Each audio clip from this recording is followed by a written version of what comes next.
تھوڑا سا تکلیف کا اظہار کر لے، یعنی جذبوں کی کوئی اور اہمیت بھی ہے۔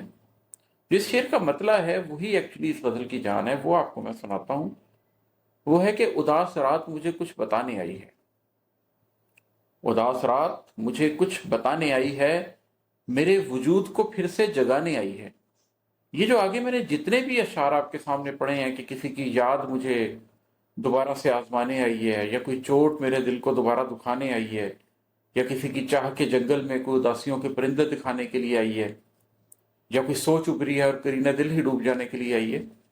بنیادی طور پر یہ ساری چیزیں کیسے ہوتی ہیں کہ کبھی کہیں راتوں میں، اداس راتوں میں یہ چیزیں آتی ہیں اور آپ کے وجود کو یہ احساس دلاتی ہیں کہ آپ ایک زندہ جیتی جاگتی ہستی ہیں، جس کا ماضی اس کے اندر موجود ہے، جس کی زندگی کی خوشیاں، جس کی زندگی کے غم اس کی ذات کا ایک حصہ ہیں۔ یہاں ہمارے پاس دو راستے ہوتے ہیں۔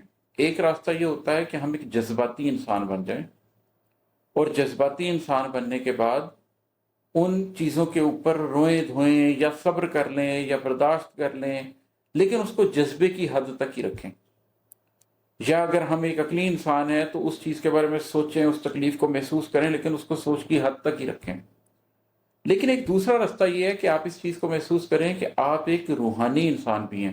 You are a spiritual being on a human journey. آپ کوئی human being on a spiritual journey نہیں ہے، بلکہ آپ ایک اسپرچل اینٹی رکھتے ہیں جو ایک تھوڑی دیر کے لیے ایک ہیومن جرنی پہ آئی ہے۔